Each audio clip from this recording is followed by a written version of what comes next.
ચલો વિદ્યાર્થી મિત્રો, તો આજે આપણે એક નવા ટોપિકને સ્ટાર્ટ કરીશું. ટોપિકનું નામ છે એસ્ટરીકરણ, મતલબ એસ્ટરીફિકેશન. તો ચલો સ્ટાર્ટ કરીએ. ઓકે, ચલો ભાઈ આજના ટોપિકને સ્ટાર્ટ કરીએ. તો દરેક મિત્રો જે છે મતલબ કે હેડિંગ લગાવે એસ્ટરીકરણ અથવા એસ્ટરીફિકેશન. ચલો તો મિત્રો સૌથી પહેલા એસ્ટરીકરણ કોને કહેવાય? તો સિમ્પલ એક જ લીટીમાં એનો આન્સર છે એસ્ટરનું બનવું. મતલબ પ્રક્રિયા દરમિયાન અગર એસ્ટર બને છે તો એ પ્રક્રિયાને આપણે શું નામ આપીશું? એસ્ટરીકરણ પ્રક્રિયા કહીશું. ચલો ક્લિયર થઈ ગયું? પ્રક્રિયા દરમિયાન શું બને છે? એસ્ટર. તો એસ્ટર બને છે તો એને શું નામ આપીશું? એસ્ટરીકરણ. તો ચલો આજે આપણે એસ્ટર બનાવીશું કોની મદદથી? તો કાર્બોક્સિલિક એસિડ અને આલ્કોહોલ વચ્ચેની પ્રક્રિયાથી આપણે એસ્ટર બનાવીશું. મતલબ આજનો આપણો પૂરો ટોપિક રહેશે કાર્બોક્સિલિક એસિડની આલ્કોહોલ સાથેની પ્રક્રિયા દ્વારા એસ્ટરનું બનવું. ઓકે, તો ચલો સ્ટાર્ટ કરીએ મિત્રો. કાર્બોક્સિલિક એસિડ RCOH આને કહેવાય છે કાર્બોક્સિલિક એસિડ અને આ છે આલ્કોહોલ R-OH. આ કોણ છે? કાર્બોક્સિલિક એસિડ અને આ કોણ છે? આલ્કોહોલ. આમના વચ્ચે પ્રક્રિયા થશે અને પ્રક્રિયાથી પાણીનો અણુ દૂર થશે. H2O બંને મોલિક્યુલમાંથી H2 નીકળશે અને H2 નીકળ્યા પછી અહીંયા શું બનશે? એસ્ટર બનશે. તો આ છે મિત્રો આપણું એસ્ટર. RCOOR- મતલબ એસ્ટર. આને આપણે નામ આપીશું એસ્ટર. ક્લિયર થઈ ગયું? તો આજનો પૂરો ટોપિક આના ઉપર આપણે ડિસ્કસ કરીશું. ક્લિયર થઈ ગયું? કયો ટોપિક રહેશે આપણો? કે કાર્બોક્સિલિક એસિડ ની આલ્કોહોલ સાથેની પ્રક્રિયા દ્વારા એસ્ટરનું બનવું. ક્લિયર? ચલો તો સ્ટાર્ટ કરીએ. આનું નામ આપણે આપી દઈએ કાર્બોક્સિલિક એસિડ. અને આ છે શું? આલ્કોહોલ. અને આ પ્રક્રિયાને એસ્ટરીકરણ કહી શકાય છે. કેમ કહી શકાય? કારણ કે પ્રક્રિયા દરમિયાન શું થાય છે? એસ્ટર બને છે. મિત્રો અહીંયા બે પોઈન્ટ ખાસ ધ્યાન રાખો નોંધના અંદર. ફર્સ્ટ પોઈન્ટ તો એ છે કે આ પ્રક્રિયા પ્રતિવર્તી છે. તમે જોઈ શકો છો એરો, બરાબર? પુરોગામી દિશામાં પણ થાય છે અને પ્રતિગામી દિશામાં થાય છે. તો ફર્સ્ટ પોઈન્ટ જે છે એ પ્રક્રિયા પ્રતિવર્તી છે. પ્રતિવર્તી મતલબ રિવર્સિબલ. પ્રતિવર્તી મતલબ રિવર્સિબલ રિએક્શન છે. અચ્છા, પ્રતિવર્તી છે તો શું પ્રતિવર્તી પ્રક્રિયામાં પુરોગામી દિશામાં પણ થાય છે, પ્રતિગામી દિશામાં પણ થાય છે. તો એસ્ટરીકરણની પ્રક્રિયા કઈ છે? પુરોગામી દિશામાં થાય કે પ્રતિગામી દિશામાં થાય? તો પુરોગામી જે દિશામાં પ્રક્રિયા થાય છે, પુરોગામી મતલબ ફોરવર્ડ રિએક્શન ને આપણે એસ્ટરીકરણ પ્રક્રિયા કહીએ છીએ. એસ્ટરીકરણ કેમ? કારણ કે ફોરવર્ડ રિએક્શન છે, પુરોગામી જે પ્રક્રિયા થાય છે એમાં એસ્ટર બને છે. મતલબ કાર્બોક્સિલિક એસિડ અને આલ્કોહોલ બંને વચ્ચે પ્રક્રિયા થાય છે અને એસ્ટર બને છે. આ જે છે એને કહેવાય છે પુરોગામી પ્રક્રિયા. આમ ક્લિયર છે? અને બેકવર્ડ રિએક્શનમાં તમે જોઈ શકો છો એસ્ટર અને પાણી વચ્ચે પ્રક્રિયા થઈ અને શું બનશે? તો આલ્કોહોલ અને કાર્બોક્સિલિક એસિડ. તો પ્રતિગામી પ્રક્રિયા એ કઈ છે? તો પ્રતિગામી પ્રક્રિયા મતલબ જે બેકવર્ડ રિએક્શન છે, બેકવર્ડ પ્રક્રિયા એ એસ્ટરીકરણ પ્રક્રિયા નથી. તો પછી બેકવર્ડ પ્રક્રિયા કઈ છે? તો બેકવર્ડ પ્રક્રિયા છે એસ્ટરનું જળ વિભાજન પ્રક્રિયા. એસ્ટરનું જળ વિભાજન, હાઇડ્રોલિસિસ ઓફ એસ્ટર. મતલબ એસ્ટરનું જળ વિભાજનનો શું મતલબ? કે એસ્ટરની પાણી સાથે પ્રક્રિયા થાય છે અને કાર્બોક્સિલિક એસિડ અને આલ્કોહોલ બને છે. આ પ્રતિગામી પ્રક્રિયા છે. પ્રતિગામી પ્રક્રિયા એ એસ્ટરના જળ વિભાજનની પ્રક્રિયા છે અને પુરોગામી પ્રક્રિયા જે છે એ એસ્ટરીકરણ પ્રક્રિયા છે. તો સૌથી પહેલા આ જે પ્રક્રિયા છે એસ્ટરીકરણની જે પ્રક્રિયા કાર્બોક્સિલિક એસિડ અને આલ્કોહોલ વચ્ચે જે એસ્ટરીકરણની પ્રક્રિયા છે કેવી છે? તો પ્રતિવર્તી પ્રક્રિયા છે, રિવર્સિબલ પ્રક્રિયા છે. ક્લિયર છે પોઈન્ટ? બીજું ફર્સ્ટ પોઈન્ટ આ છે. નેક્સ્ટ પોઈન્ટ મિત્રો આપણો એ છે કે આ જે પ્રક્રિયા છે એસ્ટરીકરણની પ્રક્રિયા એ કયા માધ્યમમાં થાય છે? તો જવાબ છે એસિડિક માધ્યમમાં થાય છે. સેકન્ડ પોઈન્ટ છે એસિડિક માધ્યમ. અહીંયા કયું છે? કયા માધ્યમમાં પ્રક્રિયા થાય છે? તો એનો આન્સર છે એસિડિક માધ્યમમાં થાય છે. કયા માધ્યમમાં પ્રક્રિયા થાય છે એસ્ટરીકરણની પ્રક્રિયા? મતલબ કાર્બોક્સિલિક એસિડ અને આલ્કોહોલ વચ્ચેની જે પ્રક્રિયા છે કયા માધ્યમમાં થાય છે? એસિડિક માધ્યમમાં. એસિડિક માધ્યમમાં. અને એસિડિક માધ્યમમાં જનરલી એસિડ તરીકે કોનો ઉપયોગ કરે છે? તો અહીંયા જે H+ જે છે એમાં સાંદ્ર H2SO4 વપરાય છે, અથવા તો શુષ્ક HCl નો ઉપયોગ કરે છે, અથવા ડ્રાય HCl, શુષ્ક HCl. એસિડ તરીકે કોનો ઉપયોગ કરે છે? સાંદ્ર H2SO4 અને શુષ્ક HCl નો. હવે અહીંયા એક ઇમ્પોર્ટન્ટ વાત છે કે આના અંદર કેમ એસિડિક માધ્યમમાં કેમ પ્રક્રિયા થાય છે, અથવા તો આ પ્રક્રિયામાં સાંદ્ર H2SO4 અને શુષ્ક HCl શા માટે વપરાય છે? તો મિત્રો એનું એક કામ છે. આ પ્રક્રિયામાં પાણી બને છે અને આ પાણી જે છે એ પાણી બનતાની સાથે દૂર કરવામાં આવે છે. દૂર કરવું પડે છે. કેમ દૂર કરવું પડશે? કારણ કે પ્રક્રિયા પ્રતિવર્તી છે, અને જો પ્રક્રિયા પ્રતિવર્તી હશે તો જો પાણી આપણે અહીંયા જો બને તરત જ દૂર નહીં કરીશું તો આ પાણી એસ્ટર સાથે પ્રક્રિયા કરી ફરી પાછી આલ્કોહોલ અને કાર્બોક્સિલિક એસિડ બનાવશે. એટલા માટે જેવું પાણી બને છે એને દૂર કરવામાં આવે છે. એ દૂર કરવા માટે આપણે શું કોનો ઉપયોગ કરીએ છીએ? સાંદ્ર H2SO4 અને શુષ્ક HCl નો. આ સાંદ્ર H2SO4 કોણ શું છે? તો સાંદ્ર H2SO4 છે નિર્જલીકારક છે. નિર્જલીકર્તા મતલબ કે પાણીના અણુને દૂર કરે છે. ભેજ જે રીતે આપણે કે ભેજ શોષક છે, તો આ પાણી જેવું બને છે એને દૂર કરે છે. કોણ? સાંદ્ર H2SO4. એટલા માટે આપણે અહીંયા એસિડિક માધ્યમ તરીકે સાંદ્ર H2SO4 અને HCl ને લઈએ છીએ. શું કરશે? પાણીને દૂર કરે છે. કારણ કે પ્રક્રિયા લશેટરીયલ ના સિદ્ધાંત પ્રમાણે કઈ બાજુ થાય? હવે અહીંયાથી H2 દૂર થઈ ગયું તો આપણને ક્લિયર છે. મતલબ કે ઇક્વિલિબ્રિયમ સંતુલનના ચેપ્ટરમાં આવે છે કે અગર સાંદ્રતા જો ઓછી થશે તો નવું સંતુલન કઈ બાજુ જશે? જે બાજુ સાંદ્રતાનો ઘટાડો થાય છે એ બાજુ જશે. એટલે લશેટરના નિયમ પ્રમાણે નવું સંતુલન પુરોગામી દિશામાં સ્થપાશે, અને પુરોગામી દિશામાં સ્થપાશે તો આપણને નિપજ શું થશે? વધુ માત્રામાં મળશે, વધુ પ્રમાણમાં મળશે. મતલબ સિમ્પલ એનો ફંડા હશે. ક્લિયર? એક ઇમ્પોર્ટન્ટ વાત મતલબ કે જાણકારી માટે કહી દઉં કે જો તમે શુષ્ક HCl અહીંયા ઉપયોગ કરો, અહીંયા એસિડ તરીકે જો શુષ્ક HCl નો ઉપયોગ કરવામાં આવે તો એવી જે પ્રક્રિયા છે એવી એસ્ટરીકરણ પ્રક્રિયાનું એક નામ આપે છે, અને નામ છે ફિશર-સ્પિયર એસ્ટરીકરણ. ફિશર-સ્પિયર એસ્ટરીકરણ. ક્લિયર? કે જો હું અહીંયા શુષ્ક HCl નો ઉપયોગ કરું તો એવી એસ્ટરીકરણ પ્રક્રિયાનું એક નામ રિએક્શન બની જાય છે, અને નામ બને છે ફિશર-સ્પિયર એસ્ટરીકરણ. ચલો મિત્રો, અહીંયા સુધી દરેક જણની વાત ક્લિયર થઈ ગઈ. બે વાતો પર હું ડિસ્કશન કરી છે. એક વાત તો એ છે કે આપણે આજે એસ્ટર બનાવવાના છે, અને એમાં કોની મદદથી બનાવીશું? કાર્બોક્સિલિક એસિડ અને આલ્કોહોલની મદદથી એસ્ટર બનાવીશું. બીજા નંબરનો પોઈન્ટ એ છે કે આ પ્રક્રિયા પ્રતિવર્તી છે.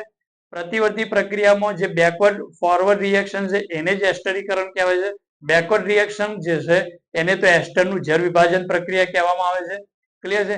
ત્રીજા નંબરના અંદર આ એસિડિક માધ્યમમાં પ્રક્રિયા થાય છે, અને એસિડિક માધ્યમમાં જનરલી ઉપયોગ કરે છે શુષ્ક HCl અથવા સાંદ્ર H2SO4. આ બંને શું છે? તો આ બંને છે નિર્જલીકારક છે, નિર્જલીકર્તા છે, મતલબ કે ભેજ શોષક છે. તો જેથી અહીંયા પ્રક્રિયા દરમિયાન જેવું પાણી બને છે એને તરત જ શું કરે છે? દૂર કરે છે, તાકે પ્રક્રિયા પુરોગામી દિશામાં થતી રહે. ક્લિયર થઈ ગયો પોઈન્ટ? ચલો હવે વાત આવી મિત્રો, હવે ઇમ્પોર્ટન્ટ વાત છે કે અહીંયાથી પાણી બને છે. એ પાણી બને છે તો અહીંયા કયા કયા બંધ કોણ કોણ દૂર થાય તો પાણી બને છે, તો એના ઉપર ડિસ્કશન કરીએ. ચલો જો ખાસ ઇમ્પોર્ટન્ટ મિત્રો, રિએક્શન એક તો આ રીતે થઈ શકે, કાર્બોક્સિલિક એસિડ અહીંયા આલ્કોહોલ છે, એમના વચ્ચે પ્રક્રિયા થાય. અચ્છા, આમાં એવું પણ બની શકે કે જે મતલબ કે એસ્ટર બનવાના અંદર એ પણ બંને સંભાવનાઓ પહેલા બતાવું છું કે કઈ કઈ સંભાવના. તો આમાં એવું બને કે કાર્બોક્સિલિક એસિડ માંથી OH દૂર થાય અને આલ્કોહોલ માંથી કોણ દૂર થાય? H. આ રીતે અહીંયા આપણને શું મળી શકે છે? Ester R C double bond O O R dash વત્તા અહીંયા H2O. એક તો સંભાવના એ છે કે આલ્કોહોલ માંથી કોણ નીકળ્યો H અને કાર્બોક્સિલિક એસિડ માંથી કોણ દૂર થયું OH. ક્લિયર છે? અને આ રીતે આપણને એસ્ટર મળ્યું અને પાણીનો અણુ દૂર થયો. ક્લિયર? અચ્છા, બીજી સંભાવના એ પણ છે કે કાર્બોક્સિલિક એસિડ જે છે, આ કાર્બોક્સિલિક એસિડ છે અને આ છે મિત્રો આલ્કોહોલ. તો એવું પણ બની શકે કે આલ્કોહોલ માંથી તો OH નીકળે, આલ્કોહોલ માંથી શું નીકળે OH. ધ્યાનથી જો, આલ્કોહોલ માંથી OH નીકળે અને કાર્બોક્સિલિક એસિડ માંથી શું નીકળે H નીકળે. તો અહીંયા પણ આપણને એ જ પ્રોડક્ટ મતલબ કે એસ્ટર જ બનશે અને પાણીનો અણુ શું થશે દૂર થશે. ક્લિયર છે? એસ્ટર બનશે અને પાણીનો અણુ દૂર થશે. અહીંયા બન્યું તો એસ્ટર પણ બનવાની અહીંયા મેથડો અલગ અલગ છે. જો ફર્સ્ટ ઉપર તમે જોઈ શકો છો આલ્કોહોલ માંથી તો આલ્કોહોલ માંથી H નીકળે છે અને કાર્બોક્સિલિક એસિડ માંથી શું નીકળે છે OH અને આ રીતે એસ્ટર બને છે. બીજી પ્રક્રિયામાં તમે જો કાર્બોક્સિલિક એસિડ માંથી શું નીકળે છે H અને આલ્કોહોલ માંથી OH નીકળે છે અને આ રીતે શું બને છે એસ્ટર બને છે. તો અહીંયાથી ઇમ્પોર્ટન્ટ વાત છે કે ક્યારે કોને દૂર કરવું, ક્યારે આલ્કોહોલ માંથી H નીકાળવો, ક્યારે આલ્કોહોલ માંથી OH નીકાળવું, એ આપણા માટે ખૂબ ઇમ્પોર્ટન્ટ છે. એ જાણવું આપણા માટે ખૂબ જ જરૂરી છે તાકે કોઈ આઇસોટોપિક વાળો કોઈ ક્વેશ્ચન આવશે તો આપણને ત્યાં ગલત ના કરી શકીએ, ત્યાં આપણે ગલત ના કરી દઈએ. ભાઈ હું ક્વેશ્ચન કરાવું છું કે કેસમાં આપણે આઇસોટોપિક વાળો ક્વેશ્ચન, આઇસોટોપિક લેબલ વાળો જે ક્વેશ્ચન છે એના અંદર આપણો ક્વેશ્ચન ગલત ના થાય. એના માટે આપણા જોડે એક એ પોઈન્ટ સમજવો ખૂબ જ જરૂરી છે કે આલ્કોહોલ માંથી H ક્યારે નીકાળશું અને આલ્કોહોલ માંથી OH ક્યારે નીકાળશું. જો આલ્કોહોલ માંથી H નીકળશે તો કાર્બોક્સિલિક એસિડ માંથી OH નીકળશે અને જો આલ્કોહોલ માંથી OH નીકળશે તો પછી કાર્બોક્સિલિક એસિડ માંથી શું નીકળશે H નીકળશે અને પ્રોડક્ટ બંનેમાં શું બનશે એસ્ટર બનશે. તો એના માટે શું કઈ વસ્તુ ધ્યાન રાખીશું તો ધ્યાન રાખો મિત્રો, આ જે છે આલ્કોહોલ છે. હવે એક ઇમ્પોર્ટન્ટ પોઈન્ટ પર ડિસ્કસ કરું, ધ્યાનથી જુઓ. અગર આર ડેશ મતલબ જે આલ્કોહોલ સાથે લાગેલો આલ્કાઇલ ગ્રુપ છે એ આર ડેશ જો તૃતીયક બનતો હોય મતલબ કે તૃતીયક હોય અથવા તો સ્ટેબલ બનતો હોય, સ્ટેબલ કેટાયન મતલબ કે ધન આયન. અગર અહીંયાથી બોન્ડ બ્રેક કરું, OH નો બોન્ડ બ્રેક કરું, આ બોન્ડ અહીંયાથી તૂટે અને આ જે આર ડેશ છે અથવા તૃતીયક હોય અથવા તો સ્ટેબલ હોય, સ્ટેબલ બનતો હોય તો એ વખતે આલ્કોહોલ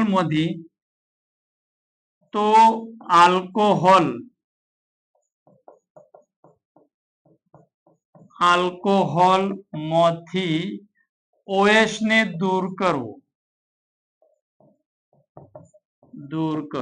ક્લિયર થઈ ગયો પોઈન્ટ? સિમ્પલ. અગર આર ડેશ મતલબ કે જે આલ્કોહોલ માટે આપણે આર ડેશ લખેલું છે, જો આર ડેશ અગર તૃતીયક છે, તૃતીયક કેટાયન છે યા તો કોઈ સ્ટેબલ કેટાયન બને છે તો એ વખતે કમ્પલસરી આલ્કોહોલનો કયો બોન્ડ તોડવાનો, આલ્કોહોલનો OH ને દૂર કરવાનો. આલ્કોહોલને શું દૂર કરવાનું? OH ને. ક્યારે? જ્યારે તૃતીયક હોય યા તો સ્ટેબલ કેટાયન બનતો હોય ત્યારે. ક્લિયર થઈ ગયો પોઈન્ટ? અને બીજો પોઈન્ટ સમજી લો કે જો આર ડેશ જો એક બીજો પોઈન્ટ ને બી અહીંયા સમજી લો પછી આપણે પહેલા એને ક્વેશ્ચન કરીએ. જો ધ્યાન આપો. ક્લિયર છે? હવે જુઓ મિત્રો, જો આર ડેશ જે છે, આર ડેશ બરાબર યા તો પ્રાથમિક હોય અથવા તો શું હોય દ્વિતીયક હોય તો તે સમયે શું કરવાનું? તો તે સમયે આલ્કોહોલ જે છે, આલ્કોહોલ માંથી શું દૂર થશે? તો આલ્કોહોલ માંથી H ને દૂર કરવો. આલ્કોહોલ માંથી H ને દૂર કરવો મતલબ આર ડેશ બરાબર પ્રાથમિક અથવા દ્વિતીયક છે. અહીંયા જે આલ્કોહોલ સાથે જે લાગેલો આલ્કાઇલ ગ્રુપ આર ડેશ એ પ્રાથમિક છે અથવા દ્વિતીયક છે તો એ સમયે મિત્રો આલ્કોહોલ માંથી કયો બોન્ડ બ્રેક થશે? ધ્યાનથી જુઓ, આલ્કોહોલ માંથી H ને શું કરવાનું? દૂર કરવાનું. બે વાતો ક્લિયર થઈ ગઈ? જો આર ડેશ બરાબર શું હોય? તૃતીયક હોય, તૃતીયક કેટાયન બનતો હોય યા તો તૃતીયક જેવો કોઈ સ્ટેબલ કેટાયન બનતો હોય તો એ વખતે આલ્કોહોલ માંથી OH ને દૂર કરવો, અને જો R ડેશ બરાબર પ્રાથમિક અથવા દ્વિતીયક હોય તો એ વખતે આલ્કોહોલ માંથી કોને દૂર કરવાનું? H ને દૂર કરવાનું. આટલી વાત દરેકને ક્લિયર થઈ ગઈ? આટલો પોઈન્ટ દરેકને ક્લિયર થઈ ગયો? તો ચલો અહીંયા આપણે એનો ક્વેશ્ચન કરીએ. ચલો અહીંયા આપણો ક્વેશ્ચન, જો ધ્યાન આપો, આ આપણા ક્વેશ્ચનો છે, ખૂબ જ ઇમ્પોર્ટન્ટ પોઈન્ટ છે. હવે ધ્યાન આપજો. ફોર એક્ઝામ્પલ તરીકે ચલો અહીંયા હું લખી દઉં છું 18, ઓક્સિજન 18. ચલો ક્લિયર છે? દેખાય છે? જો ધ્યાન આપો, અહીંયા લખી દઈએ આપણે ઓક્સિજન 18. હવે મિત્રો અહીંયાથી ક્યાંથી કોણ દૂર થશે એની વાત છે. તો જો આ છે આલ્કોહોલ. અગર હું અહીંયાથી આલ્કોહોલ ને દૂર કરું, અહીંયાથી હું આલ્કોહોલ માંથી OH ને દૂર કરું, તો OH ને દૂર કરું તો આ જે કેટાયન બનશે એ કેટાયન શું છે? સ્ટેબલ કેટાયન બને છે. સ્ટેબલ મતલબ કે કાર્બોકેટાયન બને છે. તો સ્ટેબલ ધન આયન બને છે. એનો મતલબ એ થયો કે અહીંયાથી કોણ નીકળશે? આલ્કોહોલ માંથી OH નીકળશે. આલ્કોહોલ માંથી નીકળશે OH. ક્લિયર? આલ્કોહોલ માંથી OH નીકળશે અને કાર્બોક્સિલિક એસિડ માંથી કોણ નીકળશે? H નીકળશે. તો આપણી પ્રોડક્ટ શું બનશે? તો અહીંયા પ્રોડક્ટ બનશે CH3 C double bond O, અહીંયા O, અહીંયા C PH, અહીંયા PH અને અહીંયા PH વત્તા H2O જે છે, જે H2O, તો અહીંયા જે H2O દૂર થયું એ H2O ના અંદર કોણ આવશે? H2O ના અંદર અહીંયા આવશે O18. મતલબ એ છે કે આ જે O18 જે છે આનો OH નીકળ્યો અને આનો શું નીકળ્યો? H નીકળ્યો. ક્લિયર થઈ ગયો? તો ફર્સ્ટ આવશે. સમજી ગયા વાતને? કે જ્યારે આલ્કોહોલ જે છે એ આલ્કોહોલ સાથે જે આ ડેશ જેને આપણે કહીએ છીએ, યા તો એ તૃતીયક હોય યા તો તૃતીયક જેવો સ્ટેબલ કેટાયન બનાવતો હોય, તો એ વખતે આલ્કોહોલ માંથી હંમેશા શું નીકળશે? OH નીકળશે. ચલો બીજો ક્વેશ્ચન જુઓ. અહીંયા જો આ ડેશ વાળો ભાગ આવશે, આ ડેશ વાળો ભાગ છે, તો આ ડેશ વાળો ભાગ જો તૃતીયક છે અથવા તો અહીંયાથી સ્ટેબલ છે, કારણ કે અહીંયા બેન્ઝીન PH એટલે બેન્ઝીન છે, તો અહીંયા સ્ટેબલ કેટાયન બનાવે છે. એનો મતલબ કે આ વખતે શું થશે? આલ્કોહોલ માંથી OH નીકળશે અને કાર્બોક્સિલિક એસિડ માંથી શું નીકળશે? H નીકળશે. અને અહીંયા આપણી પ્રોડક્ટ બનશે, જો ધ્યાન આપો, અહીંયા આપણી પ્રોડક્ટ બનશે CH3 C double bond O, અહીંયા O, અહીંયા CH3, અહીંયા CH3 અને અહીંયા PH. આ એનો આન્સર છે. અહીંયા જવાબ છે H2O.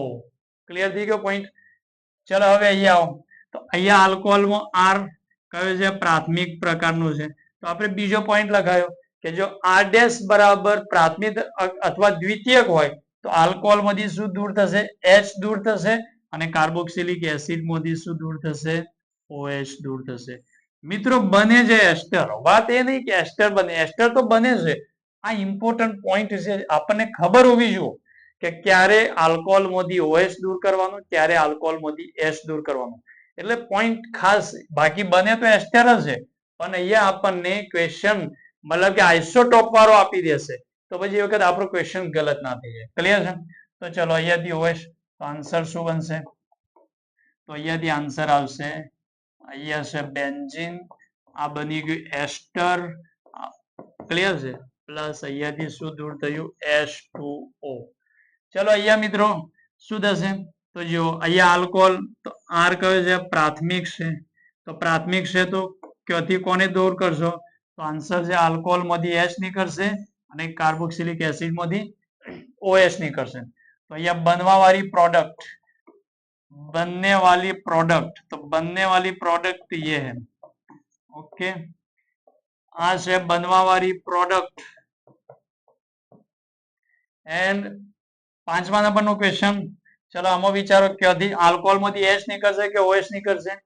તો જોઈ લો, આલ્કોહોલ R ડેશ એ કયો છે? પ્રાથમિક છે. તો અગર આ પ્રાથમિક છે તો આલ્કોહોલ નો શું નીકળશે? H અને અહીંયાથી શું નીકળશે? OH. एंड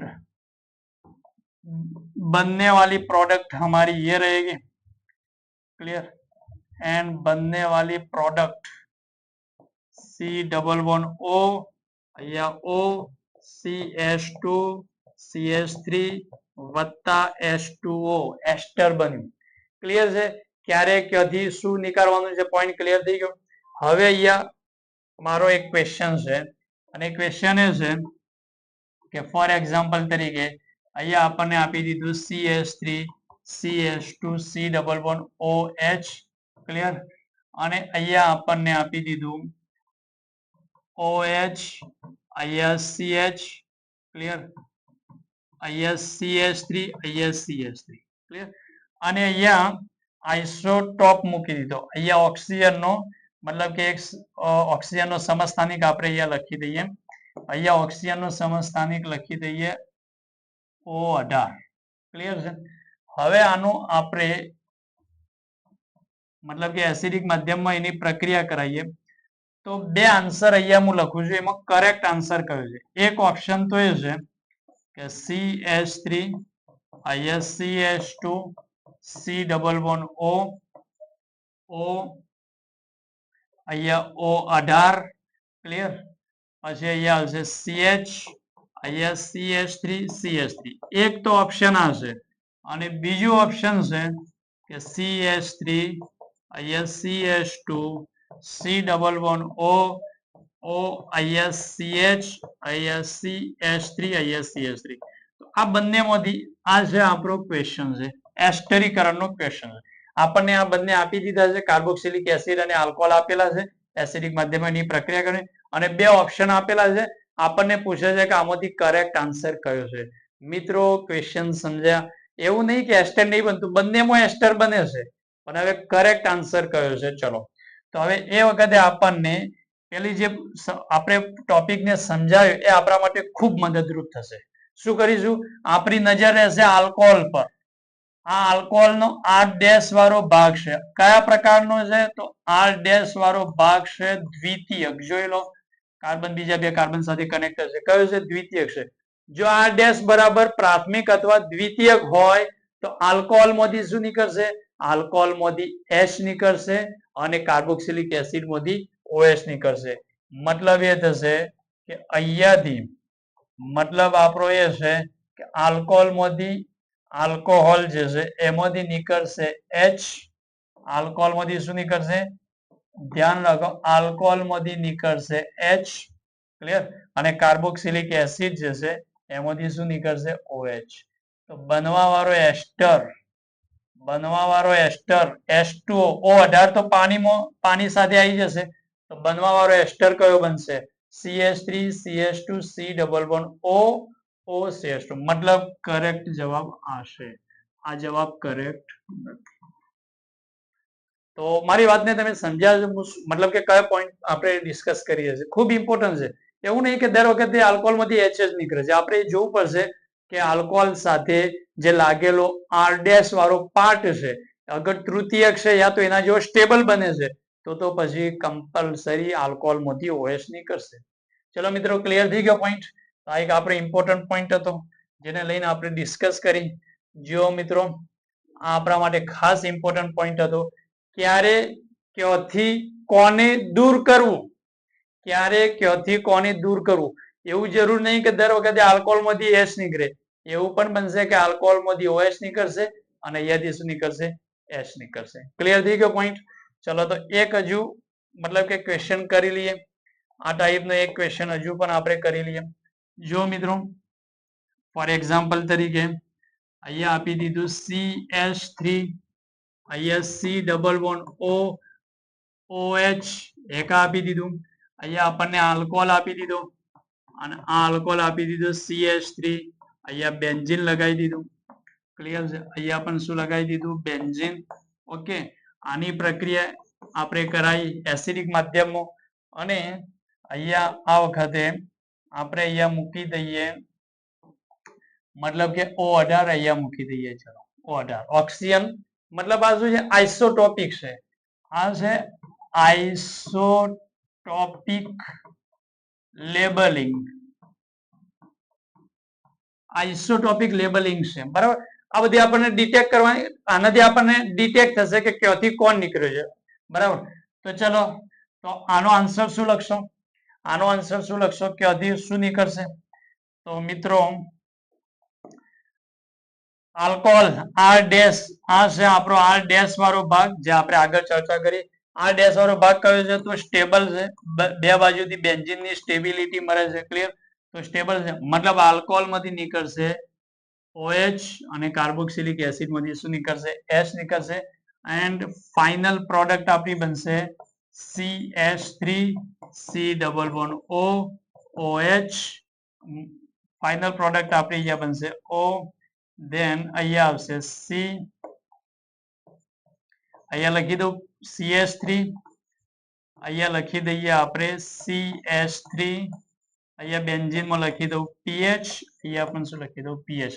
પ્લસ પાણીનો મોલિક્યુલ દૂર દો અને પાણીના મોલિક્યુલના અંદર કોણ આવી ગયું? તો પાણીના મોલિક્યુલના અંદર છે O18. તો અહીંથી આપણને ખબર પડશે કે અહીંયાથી ક્લિયર થયું કે અહીંયા આલ્કોહોલ માંથી શું નીકળ્યું? OH અને અહીંયાથી શું નીકળ્યું? H. કારણ કે પાણીના મોલિક્યુલમાં O18 આવી ગયું. એના ઉપરથી આપણને ખબર પડશે. ક્લિયર થઈ ગયું? તો મિત્રો આ ટાઈપના ક્વેશ્ચનો આપણે કરી શકીએ છીએ કે ક્યાંથી H નીકળશે, ક્યાંથી OH નીકળશે. બનવા વાળી પ્રોડક્ટ તો એ તો એસ્ટર છે. ક્લિયર? ચલો મિત્રો હવે નેક્સ્ટ પોઈન્ટ આપણે સમજીએ. નેક્સ્ટ ટોપિક આપણો છે ઇન્ટ્રામોલિક્યુલર એસ્ટરિફિકેશન. નેક્સ્ટ ટોપિક છે એસ્ટરિફિકેશન થઈ ગયું. હવે એના અંદર એક બીજો પ્રકાર છે ઇન્ટ્રામોલિક્યુલર એસ્ટરિફિકેશન. અહીંયા લખી દઉં છું ઇન્ટ્રામોલિક્યુલ એસ્ટરિફિકેશન. એસ્ટરિફિકેશન ધ્યાનથી જુઓ, સમજો. ઇન્ટ્રામોલિક્યુલર એસ્ટરિફિકેશન નો શું મતલબ છે? તો મિત્રો એક જ અણુ છે એના અંદર કાર્બોક્સિલિક એસિડ પણ હોય અને એ જ અણુના અંદર આલ્કોહોલ પણ આવેલો હોય. તો અંદરો અંદર એ લોકો શું કરશે? પાણીનો અણુ દૂર કરશે અને આપણને અહીંયા મતલબ કે એસ્ટર બનાવશે. ફોર એક્ઝામ્પલ તરીકે જુઓ. અચ્છા, ફોર એક્ઝામ્પલ તરીકે પહેલા તો આ કોણ છે? તો કાર્બોક્સિલના પાસેનો કાર્બન આલ્ફા, આ બીટા અને પછી આ શું છે? તો ગામા. આને કહેવાય છે gamma hydroxy. Gamma hydroxy carboxylic acid. Clear? Carboxylic acid. Clear છે પોઈન્ટ? તો આ છે. હવે આના અંદર એસ્ટરિફિકેશન થશે પણ ઇન્ટ્રામોલિક્યુલર થશે. આ છે કાર્બોક્સિલિક એસિડ અને આ કોણ છે? આલ્કોહોલ. તો આ વખતે હવે અહીંયા આલ્કોહોલ માંથી નીકળશે, આલ્કોહોલ માંથી H નીકળશે અને કાર્બોક્સિલિક એસિડ માંથી શું દૂર થશે? H2O દૂર થશે. આ રીતે પાણીનો અણુ દૂર થશે. અહીંયા લખી દઈએ H+. પાણીનો અણુ દૂર થશે. બરાબર. અહીંયા આપણે નંબર આપી દઈએ 1 2 3 4 અને એક ઓક્સિજન મતલબ કે એ 5. તો અહીંયા ટોટલ 5 મેમ્બરની રિંગ બનશે. જો ફર્સ્ટ C+O OH નીકળ્યો. આ બીજો કાર્બન CH2. પછી આ બીજો ત્રીજો કાર્બન મતલબ CH2. પછી અહીંયા આવશે આ ચોથો કાર્બન. ધ્યાનથી જુઓ, ધ્યાનથી જુઓ. એકવાર ફરીથી રિપીટ કરો. આ C+O ફર્સ્ટ કાર્બન. પછી અહીંયા બનશે બીજો કાર્બન. પછી અહીંયા છે ત્રીજો કાર્બન મતલબ આ CH2. પછી અહીંયા છે ચોથો કાર્બન. ક્લિયર? અને અહીંયા શું છે? તો ઓક્સિજન. અને આ ઓક્સિજન આના સાથે શું કરી લેશે? બંધ બનાવશે. કારણ કે અહીંયા OH અને અહીંયાથી H નીકળ્યું. તો મિત્રો આ બની ગયું. આ બન્યું એસ્ટર. આને કહેવાય છે સાયક્લિક એસ્ટર. સાયક્લિક એસ્ટર. સાયક્લિક એસ્ટર જે છે એને કહેવાય છે લેક્ટોન. લેક્ટોન કહેવામાં આવે છે. સાયક્લિક એસ્ટરને શું કહેવામાં આવે છે? લેક્ટોન. કેટલા મેમ્બરની રિંગ છે? કેટલા મેમ્બરનું ચક્ર છે? તો મિત્રો કેટલા મેમ્બરનું ચક્ર છે? તો 1 2 ટોટલ કેટલા મેમ્બરના રિંગ છે? તો 1 2 3 4 5. 5 મેમ્બરની રિંગ છે. કેટલા મેમ્બરની? 5 મેમ્બરની રિંગ છે જેમાં 4 કાર્બન છે અને એક ઓક્સિજન છે. આ સાયક્લિક એસ્ટર કહેવાય છે. અને આ સાયક્લિક એસ્ટરને આપણે શું નામ કહીએ છીએ? લેક્ટોન કહેવામાં આવે છે. તો આને કહેવાય છે ઇન્ટ્રામોલિક્યુલ એસ્ટરિફિકેશન. મતલબ કે એક જ અણુ છે જેમાં કાર્બોક્સિલિક એસિડ પણ છે, આલ્કોહોલ પણ છે. આલ્કોહોલ માંથી મતલબ કે H દૂર થાય છે, કાર્બોક્સિલિક એસિડ માંથી OH નીકળે છે અને એમના વચ્ચે અંદરો અંદર એસ્ટરિફિકેશન થાય છે જેને ઇન્ટ્રામોલિક્યુલર એસ્ટરિફિકેશન કહેવામાં આવે છે. ક્લિયર થઈ ગયું? ચલો અહીંયા મિત્રો એ રીતે અહીંયા પણ શું કરશો? ચલો તો આ કાર્બોક્સિલિક એસિડ અહીંયા નંબર આપી દઈએ ફર્સ્ટ, પછી સેકન્ડ, અહીંયા થર્ડ, ફોર્થ, 5. ક્લિયર થઈ ગયો પોઈન્ટ? તો અહીંયા કાર્બોક્સિલિક એસિડ માંથી શું નીકળશે? કાર્બોક્સિલિક એસિડ માંથી OH અને આલ્કોહોલ માંથી શું નીકળશે? H નીકળશે. અને પહેલા નંબરનો અને 5મા નંબર પર લાગેલો ઓક્સિજન એકબીજાથી કનેક્ટ થઈ જશે. તો ચલો અહીંયા પ્રોડક્ટ બનાવીએ. અહીંયા શું પ્રોડક્ટ બનશે? જુઓ ધ્યાન આપો. અહીંયા પ્રોડક્ટ શું બનશે? તો અહીંયા પ્રોડક્ટ બનશે. ચલો કાર્બોક્સિલિક એસિડ તો C++O ફર્સ્ટ કાર્બન, બીજો કાર્બન, ત્રીજો કાર્બન, ચોથો, પાંચમો કાર્બન અને છઠ્ઠા નંબરમાં કોણ છે? ઓક્સિજન. અને આમના વચ્ચે બંધ. આને સાયક્લિક એસ્ટર નંબર આપી દઈએ 1 2 3 4 5 અને અહીંયા 6. અને એમાં બીજા કાર્બન ઉપર 2 મિથાઇલ, તો બીજા કાર્બન ઉપર 2 મિથાઇલ છે, તો અહીંયા બીજા કાર્બન ઉપર 2 મિથાઇલ. આ બની ગઈ 6 મેમ્બરની રિંગ, જેમાં 5 કાર્બન, 1 ઓક્સિજન. આને કહેવાય છે લેક્ટોન. લેક્ટોન નો મતલબ શું છે? સાયક્લિક એસ્ટર. સાયક્લિક એસ્ટર ને આપણે શું નામ કહેશું? લેક્ટોન કહેશું. અને આ જે પ્રક્રિયા છે એને લેક્ટોનાઇઝેશન પ્રક્રિયા કહેવામાં આવે છે. ક્લિયર છે મિત્રો? ચલો થર્ડ, આનું નામ છે oxalic acid. Oxalic acid. Clear? અને આનું નામ છે ઇથિલિન ગ્લાયકોલ. Ethylene glycol. ચલો અહીંયા શું થશે? આ કાર્બોક્સિલિક એસિડ અહીંયાથી નીકળશે OH અને આ બનશે H. અહીંયા આલ્કોહોલ માંથી H નીકળશે. ક્લિયર? આ રીતે મતલબ કે બનશે. તો અહીંયા પણ બનશે C++O, અહીંયા C++O, અહીંયા O. ક્લિયર? અને અહીંયા બની જશે. આને પણ આપણે શું કહેશું? લેક્ટોન. એક જનરલ વર્ડ છે લેક્ટોન, મતલબ સાયક્લિક ઇથર. તો મિત્રો આ ટોપિક હતો આપણો ઇન્ટ્રામોલિક્યુલર એસ્ટરિફિકેશન. આ મોસ્ટ ઇમ્પોર્ટન્ટ પોઈન્ટ છે, ધ્યાન રાખજો. બરાબર? રિએક્શનોમાં મતલબ કે ઇન્ટ્રામોલિક્યુલર એસ્ટરિફિકેશન કોને કહેવાય? તો અંદરો અંદર કાર્બોક્સિલિક એસિડ અને આલ્કોહોલ આપેલા હોય, એમના અંદરો અંદર શું થાય? તો અહીંયા એસ્ટર બને છે, સાયક્લિક એસ્ટર બને છે, જેને આપણે શું કહેશું? લેક્ટોન કહેશું. ચલો મિત્રો અહીંયા સુધીનો પોઈન્ટ ક્લિયર છે? ધ્યાનથી જુઓ, સમજો પોઈન્ટ ને. ક્લિયર છે? ઓકે. ચલો મિત્રો હવે વાત કરીએ આપણે પ્રક્રિયાના વેગ વિશે. આ આપણો લાસ્ટ ફાઇનલ ટોપિક એસ્ટરીકરણનો. એસ્ટરીકરણ પ્રક્રિયાનો વેગ. તો મિત્રો સિમ્પલ છે કે એસ્ટરીકરણ પ્રક્રિયાનો જે વેગ છે એ વેગ અવકાશીય અવરોધના વ્યસ્ત પ્રમાણમાં છે. અવકાશીય અવરોધ. અવકાશીય અવરોધ મતલબ ગીચતા, ક્રાઉડનેસ, જે પણ આપણે બોલી શકીએ ગીચતા, એના કેવું છે? તો વ્યસ્ત પ્રમાણમાં. કોનો વેગ? એસ્ટરીકરણ પ્રક્રિયાનો વેગ. હવે મિત્રો અહીંયા આલ્કોહોલ માટે એસ્ટરીકરણ પ્રક્રિયાનો વેગ શું છે? તો આલ્કોહોલ જે છે એના માટે એસ્ટરીકરણ પ્રક્રિયાનો વેગ એ છે કે ભાઈ મિથેનોલ ના અંદર ફાસ્ટ થશે, પછી પ્રાથમિક આલ્કોહોલ, પછી દ્વિતીયક આલ્કોહોલ, પછી તૃતીયક આલ્કોહોલ. આ એસ્ટરીકરણ પ્રક્રિયાનો વેગ છે. અને કાર્બોક્સિલિક એસિડ, તો કાર્બોક્સિલિક એસિડ ના અંદર મિત્રો શું છે? એસ્ટરીકરણ, જે કે ફોર્મિક એસિડ છે, તો અહીંયા ગીચતા થોડી ઓછી હશે. પછી એનાથી વધી જશે CH3COOH, પછી એનો વેગ આવશે. પછી એનાથી વધારે ગીચતા હશે તો વેગ થોડો ઓછો થઈ જશે. મતલબ જેમ જેમ ગીચતા વધતી જશે એમ શું થશે? તો જેમ જેમ ગીચતા વધતી જશે એમ એસ્ટરીકરણ પ્રક્રિયાનો વેગ ઓછો થતો જશે. કેમ? કારણ કે એસ્ટરીકરણ પ્રક્રિયાનો વેગ જે છે એ ગીચતાના કેવું છે? તો મતલબ કે વ્યસ્ત પ્રમાણમાં છે. ક્લિયર છે પોઈન્ટ? તો મિત્રો સપોઝ આપણને અહીંયા ક્વેશ્ચન પૂછો, અને ક્વેશ્ચન એ છે કે એસ્ટરીકરણ પ્રક્રિયા, એસ્ટરીકરણ પ્રક્રિયા નો વેગ જણાવો. ક્લિયર? હવે અહીંયા આપણને ઓપ્શન આપી દીધું. એક ઓપ્શન અહીંયા આપી દીધું CH3OH, અને અહીંયા ઓપ્શન આપી દીધું HCOOH. ક્લિયર? એનો વેગ છે અહીંયા R1.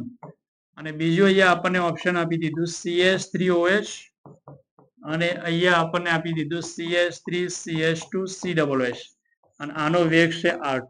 તો હવે આમાં આન્સર કઈ પ્રક્રિયાનો વેગ વધારે હશે? તો જો આલ્કોહોલ સમાન હોય, આલ્કોહોલ સમાન હોય તો કાર્બોક્સિલિક એસિડ થી મતલબ કે ક્વેશ્ચન સોલ્વ કરીશું. આલ્કોહોલ સમાન છે કે યસ? તો હવે કાર્બોક્સિલિક એસિડમાં કોની ગીચતા ઓછી છે? કારણ કે ગીચતા ઓછી હશે, વેગ વધારે હશે.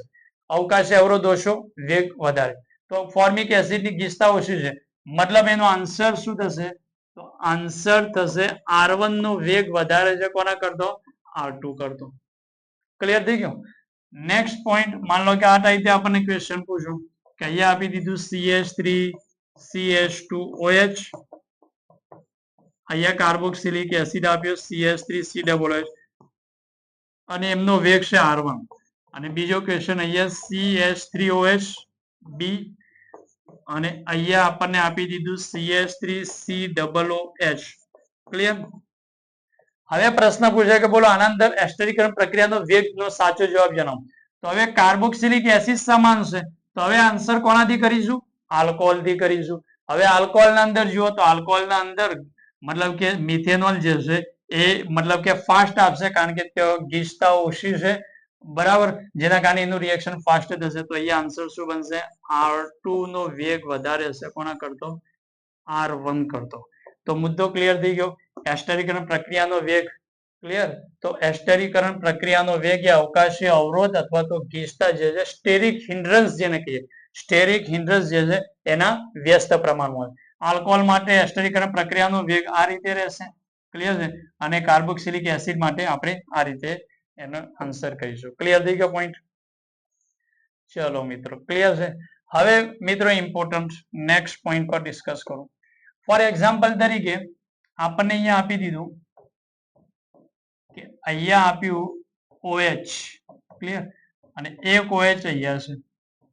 આપણે એસ્ટરીકરણ પ્રક્રિયા કરવી છે, પણ આ એસ્ટરીકરણ પ્રક્રિયામાં આપણે અહીંયા 1 મોલ કાર્બોક્સિલિક એસિડ આપેલો છે CH3C11OH, 1 મોલ આપેલું છે.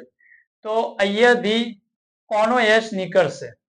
કયો એસ નીકળે? આલ્કોહોલ તો 2 છે અને અહીંયા એસ્ટરીકરણ મતલબ કે અહીંયા 1 કાર્બોક્સિલિક એસિડ નો જે છે એ કેટલા મોલ આપેલા છે?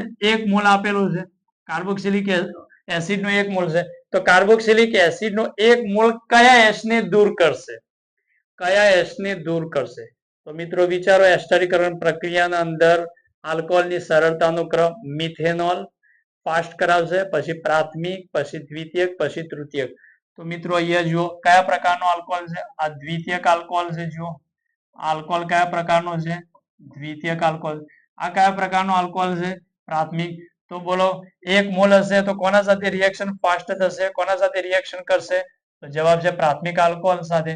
તો અહીંયા 1 મોલ છે તો એનો આન્સર આવશે અહીંયાથી નીકળશે, અહીંયાથી એસ નીકળશે.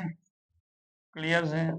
અહીંયાથી નીકળશે H, મતલબ OC≡OCH3 અને અહીંયા OH એમને એમ રહેશે.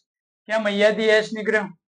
કારણ કે આ પ્રાથમિક આલ્કોહોલ છે, આ દ્વિતીયક આલ્કોહોલ છે, બંનેના અંદરથી કોણ રિએક્શન સરળતાથી કરશે? તો જવાબ છે પ્રાથમિક આલ્કોહોલ સરળતાથી રિએક્શન કરશે. તો એનો આન્સર થઈ ગયો.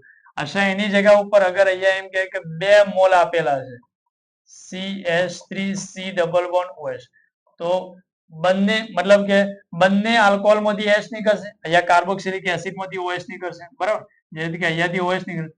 તો અહીંયા જવાબ શું બનશે?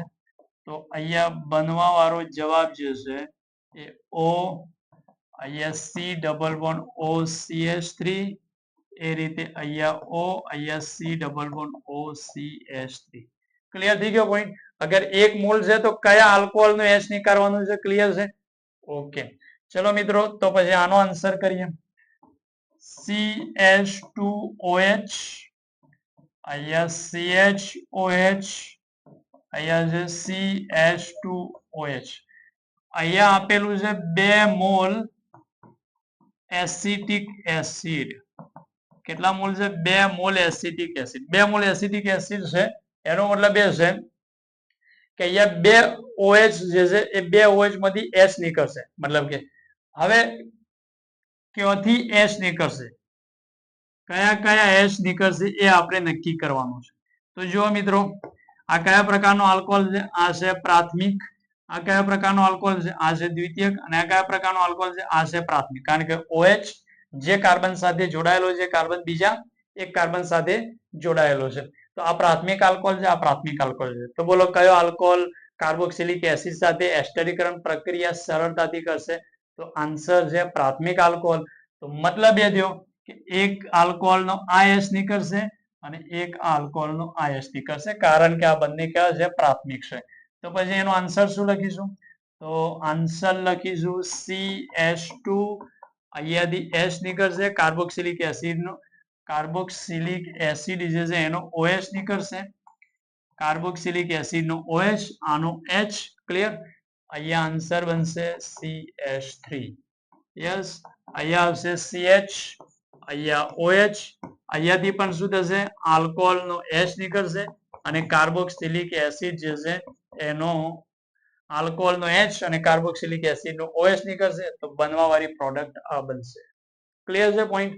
અને જો અહીંયા એમ પૂછે કે અહીંયા પ્રોડક્ટ આ બને છે CH2, અહીંયા O, અહીંયા C double bond O CH3, પછી અહીંયા CHO, અહીંયા C double bond O CH3 અને અહીંયા જે CH2O C double bond O CH3. તો અહીંયા કેટલા મોલ કાર્બોક્સિલિક એસિડ વપરાય છે? તો જો આલ્કોહોલમાં કેટલા હાઇડ્રોજન હતા? 3. તો 3 હાઇડ્રોજન દૂર થયેલા છે કે યસ? એનો મતલબ એ થશે કે અહીંયા 3 મોલ કોણ વપરાયું છે? કાર્બોક્સિલિક એસિડ, કારણ કે 3 ને 3 એસ શું થયા છે? દૂર થયા છે. હજુ એક ક્વેશ્ચન કરીએ.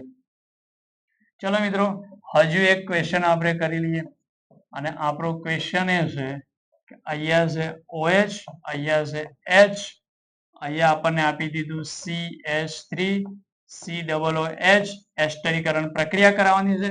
તો બોલો કયો આલ્કોહોલનો કયો એસ નીકળશે?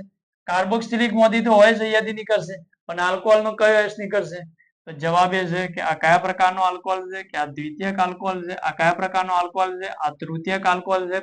તો એસ્ટરીકરણ પ્રક્રિયાના અંદર આલ્કોહોલની સરળતાનો ક્રમ ફરીથી એકવાર રિપીટ કરું. મિથેનોલ સરળતાથી આવશે, પછી પ્રાથમિક, પછી દ્વિતીયક અને પછી તૃતીયક. તો અહીંયાથી નીકળવા વાળો H આવશે, આનો H નીકળશે દ્વિતીયકનો અને આનો શું નીકળશે? OH.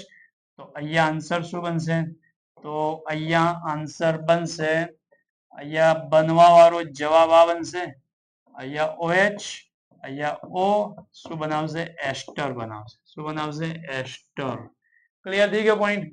તો મિત્રો આ બધી જ વાતો હતી, મતલબ કે એસ્ટરીકરણની પ્રક્રિયાના અંદર, જેમાં આપણે એસ્ટરીકરણની પ્રક્રિયા કોને કહેવાય છે, ક્યારે આલ્કોહોલમાંથી એસ નીકળશે, ક્યારે આલ્કોહોલમાંથી OH નીકળશે, એના ઉપર ડિસ્કસ કરી. એના પછી મિત્રો ઇન્ટ્રામોલિક્યુલર એસ્ટરીકરણ પર આપણે ડિસ્કસ કરી, જેમાં આપણે ઇલેક્ટ્રોન બનાવતા હતા. ઇલેક્ટ્રોન કોને કહેવાય છે? તો ચક્રીય એસ્ટરને ઇલેક્ટ્રોન કહેવામાં આવે છે. એના પછી મિત્રો પ્રક્રિયાના વેગ ઉપર ચર્ચા કરી કે એસ્ટરીકરણની પ્રક્રિયાનો વેગ, મતલબ કે કઈ પ્રક્રિયા ફાસ્ટ થશે એસ્ટરીકરણના અંદર. તો એમાં આપણે એક જ વાત કરી, પ્રક્રિયાનો વેગ એ હંમેશા અવકાશીય અવરોધ, ભીડ, ગીચતા એના હંમેશા વ્યસ્ત પ્રમાણમાં હોય છે. ક્લિયર થઈ ગયો પોઈન્ટ? એન્ડ લાસ્ટ ક્વેશ્ચન આપણે કરી લઈએ અને ખૂબ જ ઇમ્પોર્ટન્ટ ક્વેશ્ચન છે.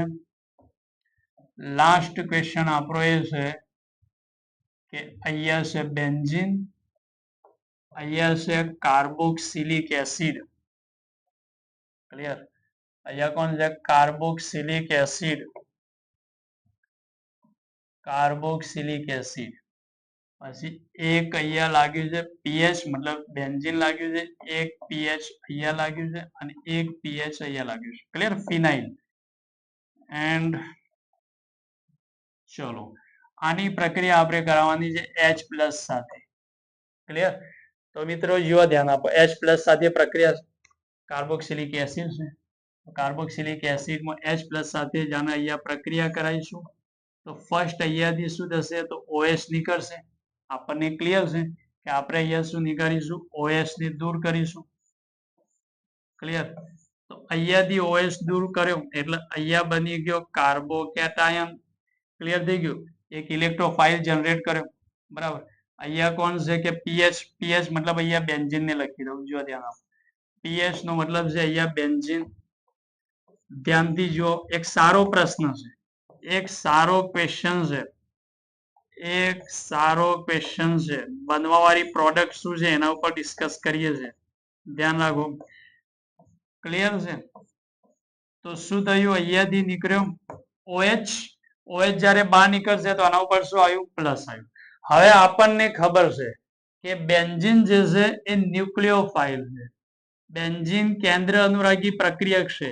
એના જોડે પાઈ ઇલેક્ટ્રોન છે. પાઈ ઇલેક્ટ્રોનની ડેન્સિટી છે 6 પાઈ ઇલેક્ટ્રોન એના જોડે છે. એટલે કોની જેમ વર્તે છે? ન્યુક્લિયોફાઇલ તરીકે વર્તે છે. અને આપણને એ પણ ખબર છે કે અહીંયા જે કાર્બન છે એ કાર્બન ઉપર પ્લસ છે. એનો મતલબ કે આ ઇલેક્ટ્રોન અનુરાગી પ્રક્રિયક છે. આ ઇલેક્ટ્રોન અનુરાગી પ્રક્રિયક છે. આ ન્યુક્લિયોફાઇલ છે. ન્યુક્લિયોફાઇલ શું કામ કરશે?